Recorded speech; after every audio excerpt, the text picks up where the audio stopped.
नमस्कार, मी अभिजित करंडे. मुंबई तकमध्ये आपल्या सगळ्यांचं स्वागत आहे. गेले महिना दीड महिना महाराष्ट्रामध्ये एकच प्रश्न गाजतोय आणि तो आहे मराठा आरक्षणाचा. अर्थात त्यासाठी मनोज जरांगे पाटील हे दुसऱ्यांदा पुन्हा एकदा उपोषणाला बसलेत. म्हणजे पहिल्यांदा जेव्हा त्यांनी उपोषण केलं होतं ते 15 दिवस चाललं होतं. ते उपोषण सोडवण्यासाठी स्वतः मुख्यमंत्री एकनाथ शिंदे हे अंतरवाली सराठी गावामध्ये आले होते. त्यानंतर त्यांनी सरकारला 40 दिवसांची मुदत दिली. ही मुदत दसऱ्या दिवशी संपली. मात्र तोपर्यंत मराठा तरुणांना कुणबीची प्रमाणपत्र देण्याचा निर्णय काही होऊ शकला नाही. त्यामुळे त्यांचा ओबीसीमध्ये जाण्याचा मार्ग सुकर झाला नाही आणि त्यामुळेच त्याच्या दुसऱ्याच दिवशी पुन्हा एकदा मनोज जरांगे पाटील यांनी उपोषणाला सुरुवात केली आहे. हे सगळं सुरू असतानाच काल एक अचानक घटना घडली आणि मुंबईमध्ये अगदी लोअर परेलमध्ये क्रिस्टल टॉवरच्या खाली उभ्या असलेल्या 2 गाड्या फोडण्यात आल्या. त्या गाड्या कोणाच्या होत्या? तर मराठा आरक्षण विरोधातील जी याचिका आहे जयश्री पाटील यांची, त्यांच्या गाड्या होत्या. या जयश्री पाटील कोण आहेत? तर त्या ॲडव्होकेट गुणरत्न सदावर्ते यांच्या पत्नी आहेत आणि त्यामुळं सदावर्तेंच्या गाड्या फोडल्यामुळं या प्रकरणाला एक वेगळंच वळण लागलं आणि मग नंतर बाकीच्या गोष्टी दिवसभर चर्चेत राहिल्या. पण मग हे का घडतं आहे? मराठा तरुणांच्या मनामध्ये काय रोष आहे? सदावर्तेंच्या गाड्या का फोडल्या जात आहेत? गावबंदी नेत्यांना करून काय होणार आहे?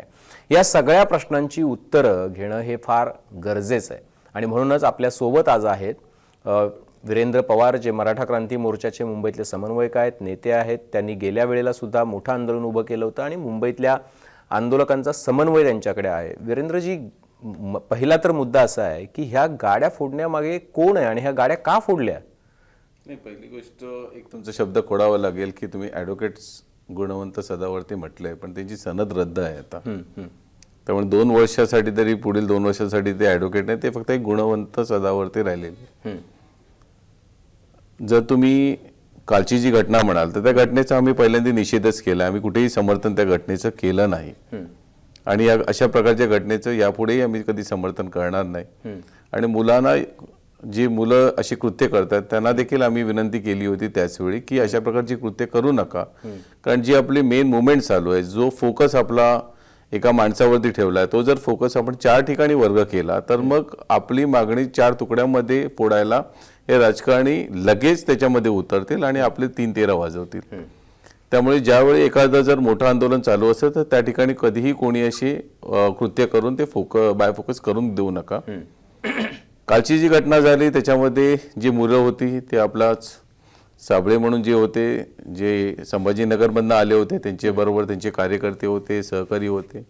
त्यांनी ते कृत्य केलं. कृत्य केल्यानंतर आपला मुंबईचा जो आपण मोठ्या भावाच्या भूमिकेमध्ये मुंबईत बसलो, त्यामुळे जी त्यांना लागणारी जी कायदेशीर मदत होती ते मी मुंबईकरांनी दिली. ॲडव्होकेट सतीश माने शिंदे होते. मला तेच विचारायचं आहे, आपण गप्पा मारूया. मला एक गोष्ट सांगा, इतक्या लवकर कसं काय तुम्ही फटाफट सोडवलं त्यांना?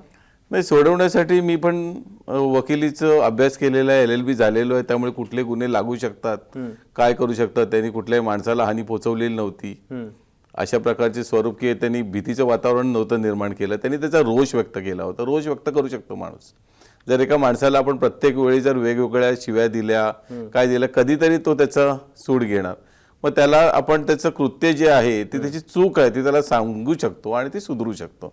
आणि मग त्यासाठी लागणाऱ्या ज्या कायदेशीर मदती होत्या त्या आम्ही ताबडतोब केल्या. कुठले कायदे लागू शकतात, कुठले लागू शकत नाहीत, या संदर्भात होतं. आम्हाला लगेच पहिल्यांदा पोलीस स्टेशनला पोहोचलं. पोलीस स्टेशनला पहिलं पोहोचणं आवश्यक होतं, कारण FIR मध्ये काय टाकू शकतात आणि काय नाही हे सर्वांना माहिती आहे. त्यामुळे ज्या गोष्टी FIR मध्ये येऊ नयेत किंवा चुकीने भरल्या जाऊ नयेत प्रेशरनी, त्यासाठी आम्ही तिथे पोहोचणं आवश्यक होतं. प्रत्येक गोष्ट आम्ही स्क्रुटिनी आधीच केलेली होती की यांनी काय केलं. त्यांनी एक व्हिडिओ काढला स्वतःचा, त्यांनी काचा फोडल्या 2 गाड्यांच्या आणि ते तिथेच पोलिसांना स्वाधीन झाले. ते पळून गेले नाहीत, म्हणजे फरार झाले नाहीत. फरार झाले असते तर गोष्ट वेगळी होती. तिथे थांबले, स्वतःला स्वाधीन केलं. त्यांनी कुठलाही सदावर्ती कुटुंबियाच्या नावाने शिव्या घातल्या नाहीत. त्यांनी कुठेही त्यांना त्यांच्या गाडी फोडल्यावरती असे काही कृत्य केले नाही की कोणा जीवितहानी वगैरे जाईल, असं काही नव्हतं. त्यांनी त्याचा रोष व्यक्त केला आणि तो बाजूला झाला. मला एक गोष्ट सांगा की तुम्ही, म्हणजे आता मी सदावर्तेंचा पण इंटरव्ह्यू घेतला. ते म्हणाले की हे किती अजब आहे की गाड्या माझ्या फोडल्या, फोडणारे जे होते ते काय जामीन मिळून घरी पण पोचले, माझ्या गाड्या अजून पोलीस स्टेशनमध्ये जप्त करून ठेवल्यात.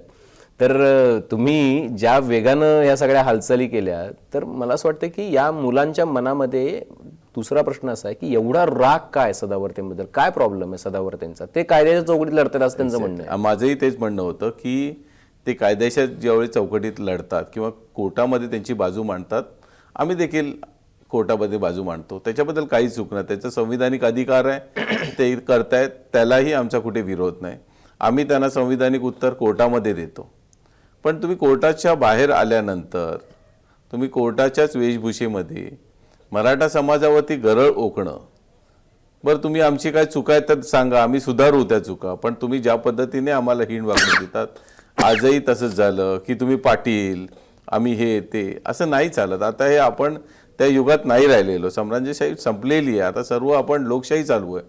आणि मग अशा पद्धतीने ज्यावेळी सोशल मीडियावरती त्यांचे ते अकराळ विक्राळ चेहरे आणि आवाज जो दिसतो, हा काही संस्कृतीचा आपला भाग नाही, ती विकृती दाखवतात. आणि त्या विकृतीच्या समोर संस्कृती ज्यावेळी उभी होते त्यावेळी एक तर संस्कृती शांत बसते, नाही तर संस्कृती एकदा कधी ती विकृतीला संस्कृतीमध्ये बदलण्याचा प्रयत्न करते. त्याच्यातलाच एक भाग असावा की त्यांनी त्या मुलांना असं वाटलं होतं की असं केल्याने विकृतीची संस्कृती होऊ शकेल, म्हणून काल त्यांनी तो प्रयत्न करून बघितला असावा.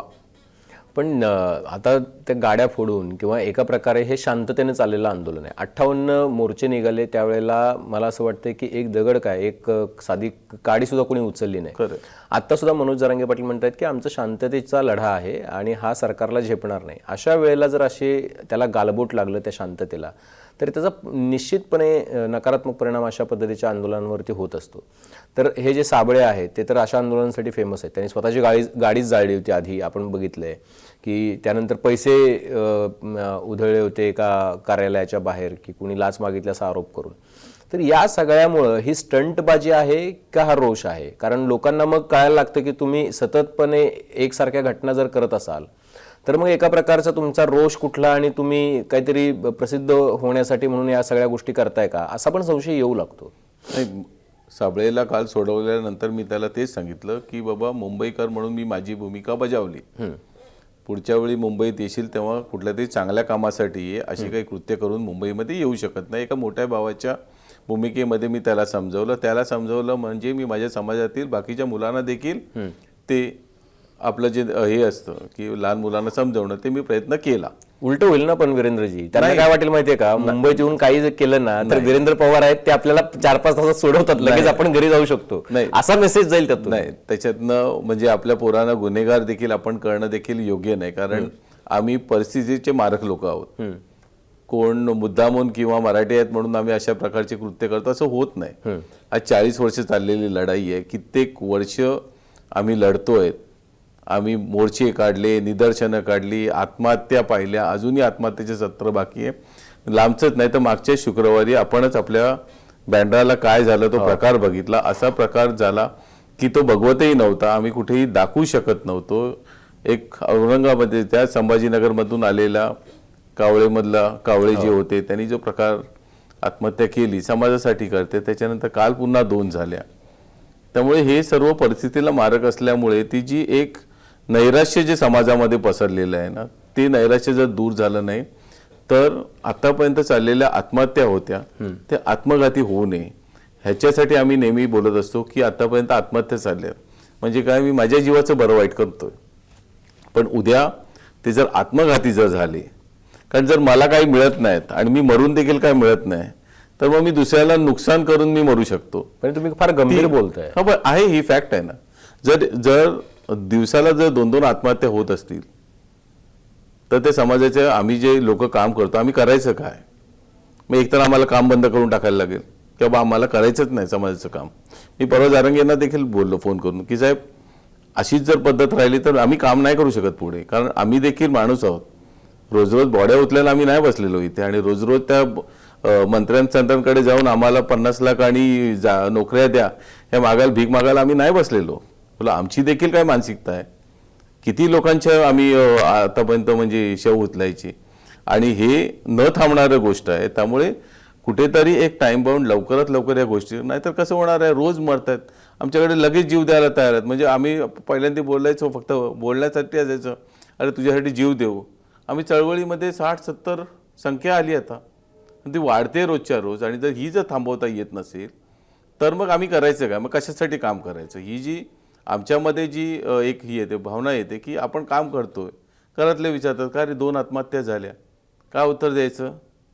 रोज नाही ते उत्तरं देऊ शकत. म्हणून आम्ही सांगतो की आम्ही त्याच्यामुळे नेहमी काळजी घेतो की आज आत्महत्या करतायत, उद्या हे आत्मघाती होऊ नये. कारण आज परवा कालचा जो प्रकार झाला तो निंदनीय तेवढ्यासाठीच होता की काल त्यांनी जो हे केला, तीच जर आपण पद्धत जर वेगवेगळ्या ठिकाणी आज प्रत्येक विभागामध्ये मग अशी तुम्ही सांगितलं त्याप्रमाणे आमदार खासदारांच्या ते लोकप्रतिनिधी आहेत, त्यांच्याकडे रोष करण्याचा अधिकार आहे की का आम्ही तुम्हाला आम्ही निवडून दिलेत, आमच्याकडे तो परफेक्ट माणूस आहे, रोष त्यांच्याकडे व्यक्त करा. पण त्यांच्या देखील गाड्या बिड्या फोडून हा रोष नाही होऊ शकत. त्यांच्याकडे जा, त्यांना सभा घेऊन देऊ नका. आपला संवैधानिक अधिकार आहे की एकाला रोखू शकता तुम्ही, पण गाड्या पुढे तोडफोड करून नाही होऊ शकत. तर जर चळवळ आपल्याला लांब चालवायची असेल तर तोडफोड ही वृत्ती किंवा ह्या कृतीला आपण कधीही समर्थन करू शकत नाही. हा मात्र आपल्याकडे कैक अजून गोष्टी जे करू शकतो. आज आपण रास्ता रोको करू शकतो, आज आपण त्यांना येण्यापासून रोखू शकतो. आणि एकच असतं की या राजकीय लोकांचा एकच प्रॉब्लेम असतो, तुम्ही त्यांचं फिरणं बंद करा, त्यांचं बोलणं बंद करा. त्यांची भाषणं बंद झाली ना ते आपोआप तुमची एकदम मरतील तरी नाही तर तुमच्याकडे येऊन शरणागती, कारण तीच त्यांची ताकद असते. त्यांना जर बोलून दिलं नाही, त्यांना जर फिरून दिलं नाहीत, अर्धे व्याधीने मरतील किंवा अर्धे तुमच्याकडे येऊन तुम्हाला शरण जातील का. आणि तर तुमची ती ताकद जी आहे, माझ्या वक्तव्याचा थोडा उलटा अर्थ घेऊ नका, मारण्याचा मी नाही म्हणत आहे, पण म्हणजे आपण म्हणतो ना की त्याचा जीव त्याच्यात असतो. बरोबर. फिरण्यामध्ये बोलण्यामध्ये पॉलिटिशियन त्याच्यामध्ये- माणसाचा जीव असतो. मला त्याच्यावरच यायचं की आता तुम्ही इतक्या गावांमध्ये गावबंदी चालू आहे. आज दिवसभरामध्ये कागलमध्ये हसन मुश्रीफांना अडवलं, तिकडे मोनिका राजळेंना नगरमध्ये अडवलं, तिकडे चिखलीकरांच्या ताफ्यातली 1-2 वाहनं फोडली. असं प्रत्येक ठिकाणी चालू आहे. आता तुम्ही सगळ्या नेत्यांना म्हणजे त्यात सर्व पक्षांना घेतलं, हे पण विशेष आहे की या सगळ्या नेत्यांशी भांडून आरक्षणाचा प्रश्न सुटणार आहे का? या नेत्यांना तिथं उभं करून हा प्रश्न खरं सुटणार आहे का? कारण तुम्हाला लिगल लढाई पण माहिती आहे की काय लेवलला लढावी लागते. काय आहे की लोकप्रतिनिधी जे होतं त्याने त्यावेळी ज्या गोष्टी करायला पाहिजे होत्या त्यावेळी केलेल्या नाहीत. आणि आज देखील जर ते त्याच संभ्रमात असेल की आम्ही आरामात जिंकून येऊ, आमच्या एवढ्या साखर कारखाने आहेत, आमच्या सूतगिरण्या आहेत वगैरे, तर ते दिवस गेले. कारण आज समाजाबरोबर फक्त जर मराठा समाजच असताना तर मी मान्य केलं असतं की हां ते म्हणतात ते, पण आज इतर समाज देखील मराठा समाजाच्या बरोबर आंदोलनामध्ये उतरला आहे. ही सर्वात मोठी गोष्ट आहे, कारण त्यांना देखील तिकडचं जे हाल आहेत, अपेष्टा आहेत त्या मुलांची होत आहेत. शेजारच्याच घरातला असतो, शेजारच्याच बांधातला असतो, त्याचा मुलगा मोठा होतो पण ह्यांचा लहान राहतो. आणि मग जे प्रकार होतात त्यामुळे त्यालाही वाटतं की नाही, मराठा समाजाला ग्रामीण भागामध्ये असलेल्या मराठा समाजाला शिक्षणापासून दूर राहिला आहे, या बाकीच्या सर्व गोष्टींपासून जर हा दूर राहिला, हा जर या आपण म्हणतो ना की ज्या स्तोत्रामध्ये जर आला नाही तर मग आपल्या महाराष्ट्राचं काही खरं नाही. आणि त्यामुळे आज आपण बघतो की सर्व साईडनी लोक मदत करत आहेत. जर ह्या मागच्या 8-1 दिवसामध्ये जर तुम्ही बघितलं असेल तर ओबीसीच्या लोकांनी देखील मराठा समाजाच्या आरक्षणाबद्दल काढत नाही आहेत. ते काढत नाही आहेत, पण ते तुम्हाला ओबीसीचं सर्टिफिकेट द्या असं म्हणत नाही आहेत. त्यांनी वेगळं आंदोलन उभं केलेलं आहे वीरेंद्रजी. त्यामुळे हाच मुद्दा उपस्थित होतो की तुम्ही जी मागणी करताय ती व्हॅलिड आहे का? कारण प्रश्न असा आहे की तुम्ही कुणबीची सरसकट प्रमाणपत्र मागताय. आता सरसकट प्रमाणपत्र कशी देणार की जर तुमच्याकडे पुरावे असतील तर प्रमाणपत्र देता येतील. आता ही पहिल्यांदाच मागणी आली की आता आम्हाला ओबीसीतून आरक्षण द्या. आता 27% आरक्षण ओबीसींचं आहे आणि लोकसंख्या 52% असं म्हटलं जातं.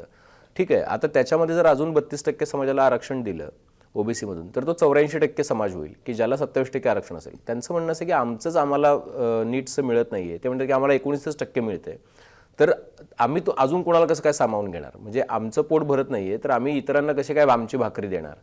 तर यावेळेला विरोध तीव्र आहे तुमच्या मागणीला. मग ही मागणी व्हॅलिड आहे, ओबीसीमधून आरक्षण द्या ही? मी तेच त्याच्यावरतीच येतो की तुम्ही ते 54% म्हणताय, भुजबळांनी ते सांगितलं होतं 60% ओबीसी आहेत. 60% ओबीसी आहेत, 10% SC ST आहेत, 70% झाले, 18% मुसलमान आहेत, 88% झाले, ख्रिश्चन बौद्ध बाकीचे इतर जाती जैन बिन ते 6-7% होतील. मराठा समाज फक्त 4-5%च आहे का? 4-5%च आहे का मराठा समाज?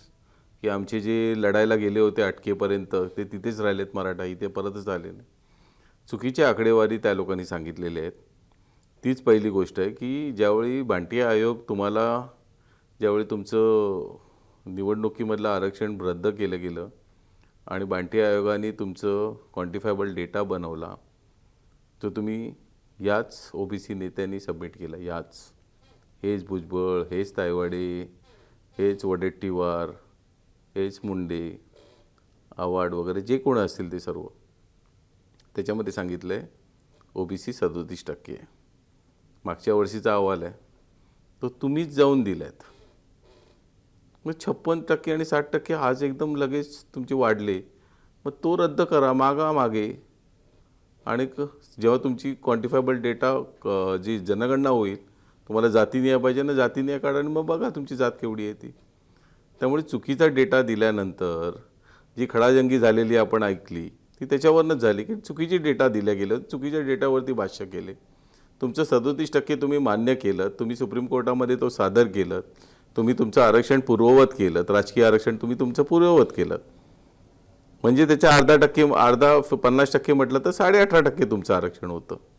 मग 27मधलं 18.5% गेल्यावरती उरले ना, जे काय 7-8% उरले ते उरलेत ना की नाही, ते उरलेले आहेत. त्याच्यावरती हे कब्जा करून बसलेत अधिकचे. म्हणजे आपल्याकडे जसं झोपडपट्ट्या बांधतो आणि आपण जागा अनधिकृतपणे घेऊन बसतो ना, नंतर आम्हाला आमचीच आहे, हा तो प्रकार आहे. आणि आयुष्यभर या जे नेते आहेत ना, यांनी हेच कामं केलेली आहेत. अनधिकृतपणे अधिकृत जागेवरती अतिक्रमण करायचं आणि नंतर ती जागा आमचीच आहे, तुमची नाही हे सांगायचं. त्यामुळे आम्ही आज त्यांचे डेटा देतो ना, आमचे नाही देत आहे. तुम्हीच सह्या करून तुम्हीच सुप्रीम कोर्टात पाठवलं आणि तुम्ही त्यावेळी सत्तेत होते. मुख्य म्हणजे हे सर्व सत्तेत होते त्यावेळी.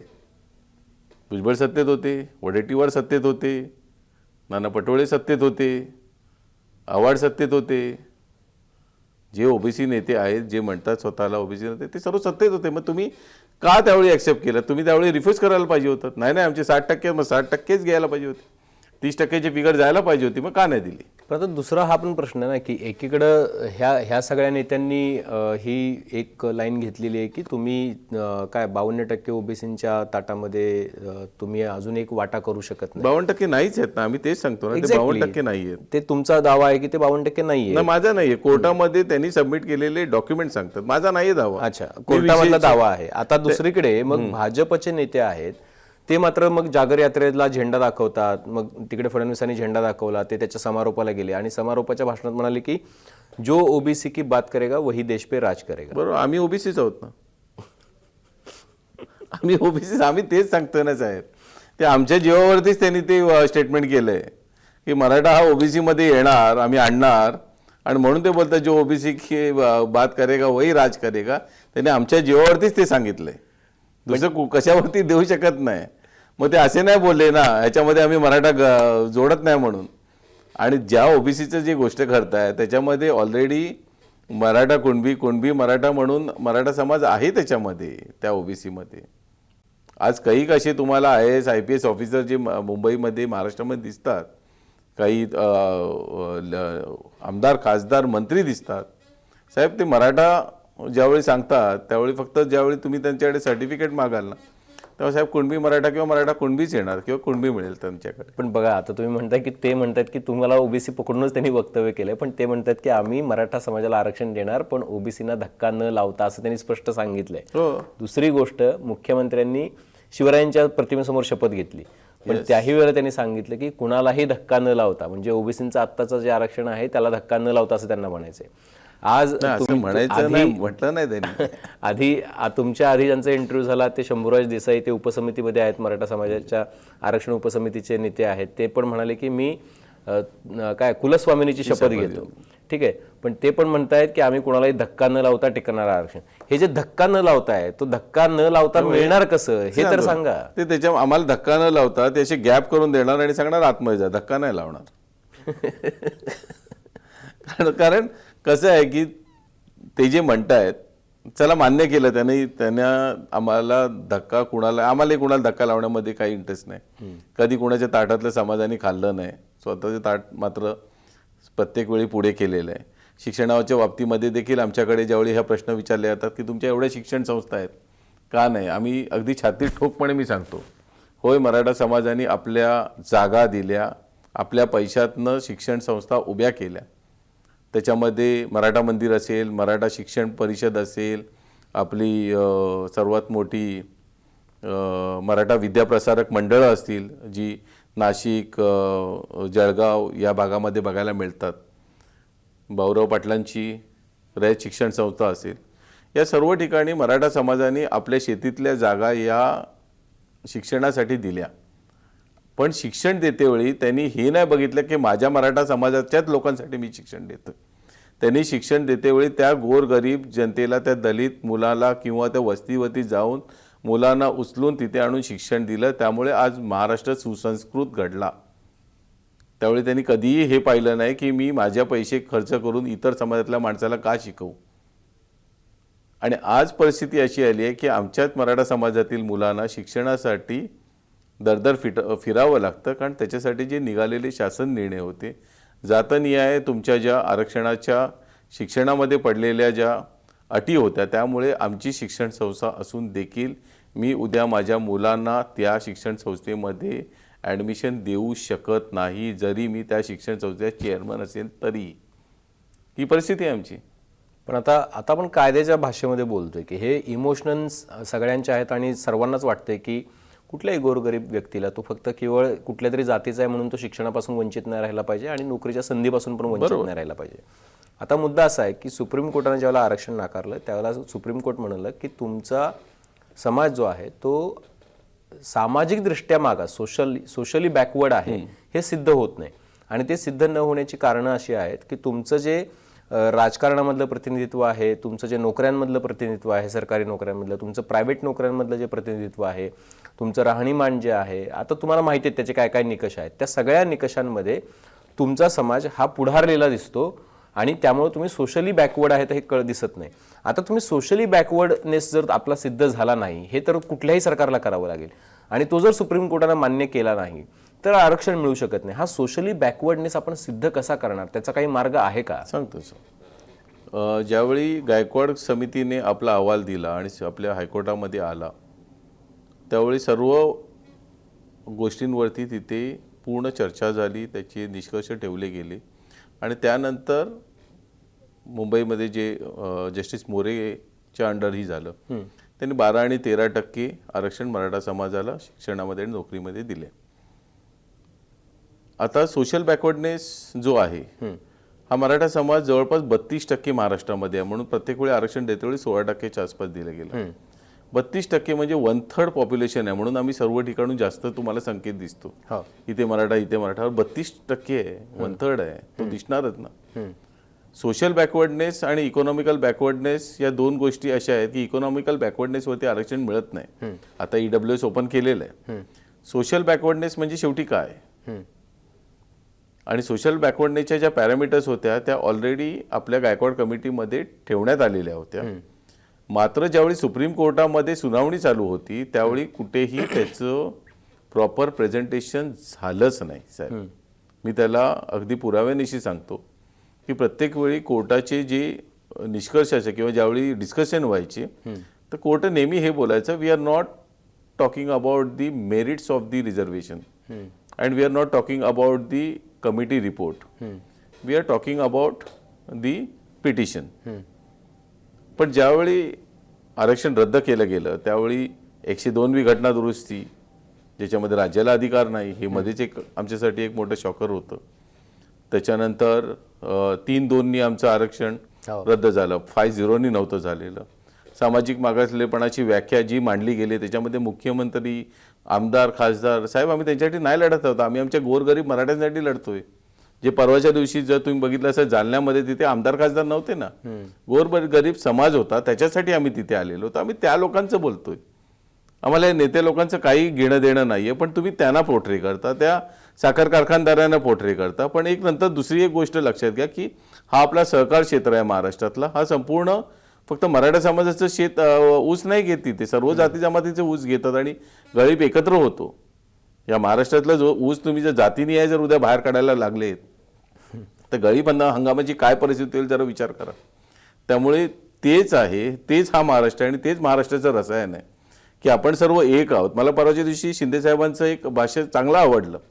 मी जास्त कधी कोणाचं हे करत नाही अशा ठिकाणी, पण त्यांनी सांगितलं की बाकीचे सर्वजण आपण लहान लहान जाती आपण सर्व एकत्र आहोत, आपण मराठा आहोत किंवा ही म्हणून एकत्र काम करतो, आपल्याला कोणतरी विभागणी करण्याचं, त्या गोष्टीला मी मान्यता देईन. कारण सर्व जाती, मला कुठल्याही जातीचा द्वेष नाहीये, मला सर्वजण एकत्र पाहिजे. मला तुटलेले तर अजिबात नको आहे, महाराष्ट्र तुटलेला मला कधीही चालणार नाही. त्यामुळे चांगली पॉझिटिव्हिटी, हा काल झालेल्या घटनेचा म्हणून आम्ही पहिला निषेध केला की तोडफोडीचं आम्ही नाही समर्थन करतो, जोडण्याचं, तो चुकत असेल त्यांना समजवण्याचं काम मी 100% करी. सदावर्तेची चांगलं बोलण्याचं काम मी करू. मी त्यांना दोनदा सदावर्ते जी म्हणून बोललोय, अरे तुरे मी नाही करणार, कारण माझी संस्कृती नाही ती. म्हणून या सर्व, आपण महाराष्ट्रामध्ये राहतो, सुसंस्कृत महाराष्ट्र आहे, चांगलं काहीतरी घडलं पाहिजे, मुलांचं भविष्य उज्ज्वल करण्यासाठी येतं. आपण कुणाचं भविष्य खराब करण्यासाठी येत नाहीये, कुणाच्या ताटातलं तर खाण्यासाठी येत नाहीये. मार्ग सरकारने काढावा, चांगला मार्ग काढावा. आपला महाराष्ट्र जगामध्ये 1 नंबरला पोहोचला पाहिजे, या पद्धतीने आपण काम केलं पाहिजे. आणि आपल्याकडे तेवढी ताकद आहे, आपल्याकडे लोक सुशिक्षित देखील आहेत, आपण एक्सप्रेस होणारी लोक आहोत आणि आपण इमोशनल देखील लोक आहोत. त्यामुळे ह्या सर्व गोष्टींमुळे महाराष्ट्रामध्ये आता जी परिस्थिती चाललेली आहे, जी आपण बघतोय, आम्हालाही कधी कधी खतखत वाटते की आपण कामधंदे करायला पाहिजे होते, नोकरी धंद्यामध्ये आपण पुढे व्हायला पाहिजे होतं. आज आपण काय करतोय, तर रस्त्यावरती मोर्चे काढतोय. किती वर्ष? 40 वर्ष. आणि आउटकम काय, तर पोरांवरती केसेस आणि आत्महत्या. मग हे कितपत चालणार? आणि मग आपण सरकार म्हणून सरकारचं काय दायित्व आहे मग याच्यावरती? या छोट्या मोठ्या गोष्टींवरती जाण्यापेक्षा सरकारने शैक्षणिक धोरणच बदली करून टाका, नका ना आरक्षण ठेवू त्या शैक्षणिक धोरणावरती. नोकऱ्या गेल्या खड्ड्यात, नोकऱ्यांना कोण विचारतंय? हो, इंटरनॅशनली करोडो नोकऱ्या पडल्यात, पण शिक्षणामध्ये तुम्ही का आरक्षण ठेवलेलं? आज आपण सांगतोय 2030 मध्ये it will be the youngest country of the world. अशिक्षित. जर त्या देशाची जर शिक्षणाची जर पद्धत जातीनिहाय तुम्ही जर टाकणार असाल, तर अशिक्षित देश म्हणून आपला सर्वात मोठा देश असेल आपला 2030 साली. हे कुठेतरी बदललं पाहिजे. आमचं म्हणणं तेच आहे, सर्वांना की समान संधी मिळाली पाहिजे. शिक्षणाच्या संधींमध्ये हे आरक्षण वगैरे टाकणं हे योग्य नव्हतं. पूर्वी टाकलेलं आहे, आजही सुधार होऊ शकतो. सर्वांसाठी समान संधी द्या शिक्षणाच्या. शिक्षणापासून जातीनिहाय शिक्षण तरी मला योग्य वाटत नाही. मला शेवटचा प्रश्न आहे अगदी जाता जाता, की ही निकराची लढाई आहे, अभी नहीं तो कभी नहीं, हे तुम्ही ठरवलंय? नाही, मी तसं नाही म्हणत, अभी नहीं तो कभी नहीं. जब तक नहीं मिलेंगे तब तक लढेंगे. ठीक आहे. तर वीरेंद्र पवार यांनी आपल्या भूमिका स्पष्ट केल्यात की उद्या जर कुठल्या तरुणांना असं वाटत असेल की आपण इथे येऊन काही गोंधळ घातला तर आपल्यासाठी वीरेंद्र पवार आहेत, तर त्यांना त्यांनी सांगितलंय की मी तुम्हाला यासाठी आत्ता सोडवलेलं आहे की अशा पद्धतीच्या कुठल्याही गोष्टीचं आम्ही समर्थन करत नाही आणि कुठल्याही पद्धतीनं अशी तोडफोड करणं हे योग्य नाही. तरुणांनी संयम राखून शिस्तीनं आंदोलन पुढे नेलं पाहिजे आणि त्या पद्धतीनं आपला मार्गक्रमण केलं पाहिजे. त्यांनी खूप इंटरेस्टिंग गोष्टी सांगितलेल्या आहेत की पहिल्यांदाच अशा पद्धतीनं कोणीतरी मांडणी केलेली आहे की आमच्या आरक्षणावरती कोणीतरी अतिक्रमण केलेलं आहे आणि ते अतिक्रमण आम्हाला बाजूला करण्यासाठी ही लढाई आहे आणि ओबीसीमध्ये आरक्षण देण्याचा मार्ग कसा खुला होऊ शकतो हे सांगण्याचा त्यांनी प्रयत्न केला आहे. मात्र सोशल बॅकवर्डनेस कसा दूर करणार हा सरकारसमोरचा सर्वात मोठा प्रश्न आहे. कारण हे चर्चांमध्ये बोलण्यासाठी कितीही आपल्याला योग्य आणि कितीही नीट वाटत असलं तरी सुद्धा हे कागदावरती सिद्ध करणं ही सर्वात मोठी जबाबदारी असते आणि ती जबाबदारी पार पाडावी लागेल ती सरकारला. त्यामुळे आता जरांगे पाटील यांच्या उपोषणाची शेवट कशी होणार हे बघणं सुद्धा उत्सुकतेचं असणार आहे. मात्र त्याचबरोबर इतक्या करोडो लाखो तरुणांचं जे भवितव्य टांगणीला लागलेलं आहे त्यांच्यासाठी काही सकारात्मक निर्णय होणार का याकडे सुद्धा महाराष्ट्राचं लक्ष लागलेलं आहे. आपल्याला ही मुलाखत कशी वाटली? आपल्याला मराठा आरक्षणाबद्दल काही मुद्दे मांडायचे असतील, काही शंका कुशंका, काही प्रश्न विचारायचे असतील वीरेंद्र पवारांना, तर कमेंट बॉक्समध्ये नक्की तुम्ही प्रश्न विचारू शकता. त्यासोबतच मुंबई तकचं यूट्यूब चॅनल सबस्क्राईब करायला विसरू नका. पाहत रहा मुंबई तक.